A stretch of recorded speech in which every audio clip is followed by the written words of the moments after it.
नमस्कार दोस्तों।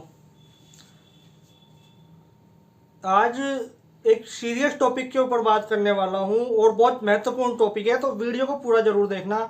और देखो, समझना पड़ेगा कि बहुत सारी चीज़ें ऐसी होती है जो हमें या तो कहीं से सुनने को मिल जाती है या कहीं से कुछ बोल देते हैं, कुछ परंपराएं होती हैं, उनके बारे में डिटेल में बात करने वाला हूँ।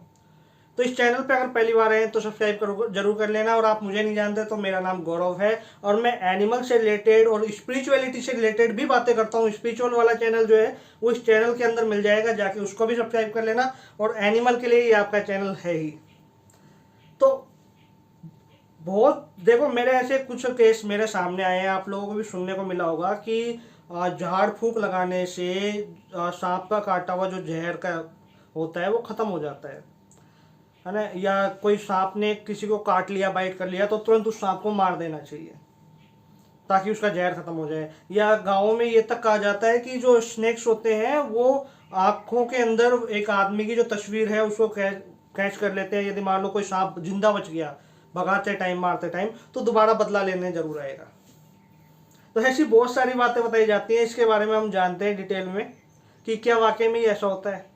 तो सबसे पहले हम बात करें कि झाड़ फूंक से क्या सांप का काटा हुआ जहर खत्म हो जाएगा? बिल्कुल नहीं होगा।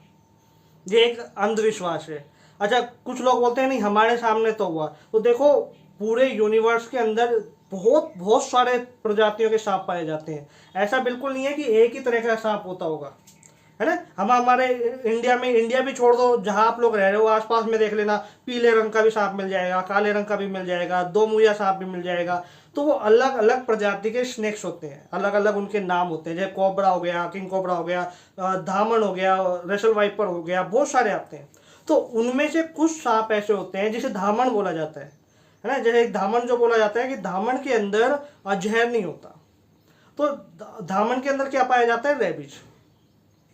तो जब धामड़ किसी को काट लेती है, देखो आदमी सबसे ज्यादा मरता है डर से। कि मान लो किसी धामड़ ने काट लिया और आदमी को एकदम डर लग गया और उसको हार्ट अटैक हो गया। हार्ट अटैक होने से क्या है, तो सडनली मर जाएगा। और कुछ ऐसे होते हैं जो जैसे छोटे बच्चे हो गए, है ना, या जो कमजोर हैं, जो बुजुर्ग हैं, उनको धामन काट लेती है तो उनके उल्टी होना और एकदम से ऐसे चक्कर आ जाना, बेहोश हो जाना, ये स्वाभाविक बात होती है। इसके चक्कर में लोग चले जाते हैं झाड़ फूंक लगाने वालों के पास। वो झाड़ फूंक लगाएगा, थोड़ा बबूत लगाएगा, अब थोड़ी देर में तो नॉर्मल हो ही जाना है ना। जो लोग स्वस्थ हैं उनको काटा और वो बेहोश हो गए तो वो तो ठीक हो जाएंगे। तो हमें ये लगता है कि नहीं, झाड़ फूंक से जो सांप का जहर है वो खत्म हो गया, ऐसा नहीं होता। यदि कोई भी स्नेक, चाहे वो धामन हो, कोई कोबरा हो, या कोई भी ऐसा जानवर जिसे आपको लगता है कि इसने मुझे बाइट किया है, तो आपको तुरंत डॉक्टर के पास जाना चाहिए। इन झाड़ फूंक के चक्कर में मत पड़ो, क्योंकि ऐसे बहुत केस देखे गए हैं कि झाड़ फूंक लगाते लगाते आदमी मर जाते हैं और फिर झाड़ फूंक लगाने वाले लोग ये बोलते हैं कि नहीं आपने लाने में देर कर दी, या इसको मोक्ष प्राप्त हो गया, है ना। या फिर जो महाराज जी जब इसका इलाज कर रहे थे तो उस इलाज करने के चक्कर में जो सांप था वो मरा नहीं, वो बचा हुआ है, इसलिए उनका इलाज सही से नहीं हुआ। तो बहुत सारी स्टोरी बता दी जाती है। तो झाड़ फूंक के चक्कर में नहीं पड़ना, तुरंत जाना है डॉक्टर के पास। अब अगली बात आती है, स्नेक्स को जब मार देते हैं और वो बच जाता है तो क्या वो वापस बदला लेने आता है, वो कोई फोटो वोटो खींच लेता है? ऐसा नहीं होता बिल्कुल भी। ये स्टोरी में, कहानियों में, फिल्मों में देखना सुनना अच्छा लगता है, रियल लाइफ में ऐसा नहीं होता। देखो क्या होता है कि जब आप किसी स्नेक को एक जगह मारते हो तो उसका ब्लड जरूर निकला होगा। तो उस ब्लड की जो महक होती है ना, वो नहीं जाती, आप कितना ही धो लो।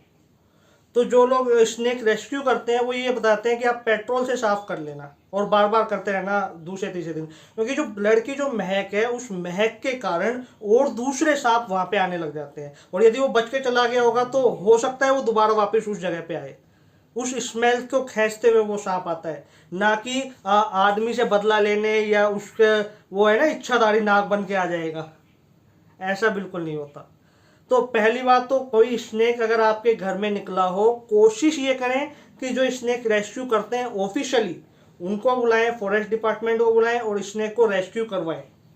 ठीक है, उसको जिंदा ही उसको पकड़ के उसकी जो इलाका है वहां पे छोड़ दिया जाए तो ज़्यादा अच्छा होता है। देखो, ये जानवर हमारे घर में क्यों आ रहे हैं, इसका रीज़न ये है कि हम इंसानों ने अपना जो दायरा है, अपना जो एरिया है वो इतना बढ़ा दिया कि जंगलों को ख़त्म कर दिया। तो आप किसी के घर में घुसोगे तो वो व्यक्ति कहाँ जाएगा? कोई जो ताकतवर व्यक्ति है वो बदला लेने आएगा, जो कमज़ोर व्यक्ति है वो मारा जाएगा।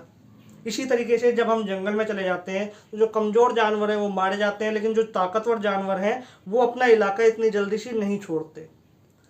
तो अगर आपको भी लगता हो कि कोई स्नेक या ऐसे आपके आसपास में उसका कोई खतरा भी है या कहीं सुनने को भी मिला होगा, तो फॉरेस्ट डिपार्टमेंट को बोलें, जो स्नेक रेस्क्यू करते हैं उनको बोलें, कॉल करें और उनको सही सलामत रेस्क्यू करवाएं। यदि आपने एक बार किसी सांप को मार दिया तो बार बार उस जो ब्लड की स्मेल है उससे सांप वहाँ पे आते रहेंगे, तो वो ज़्यादा प्रॉब्लम करेंगे। हो सकता है किसी टाइम आपको ध्यान नहीं रहे और कोई जहरीला सांप आ जाए और आपको या आपकी फैमिली में किसी पे बाइट कर दे। तो इसलिए ध्यान रहे, स्वस्थ रहें, सुरक्षित रहें और अंधविश्वास में बिल्कुल ना पड़ें। आज की वीडियो में इतना ही। नमस्कार।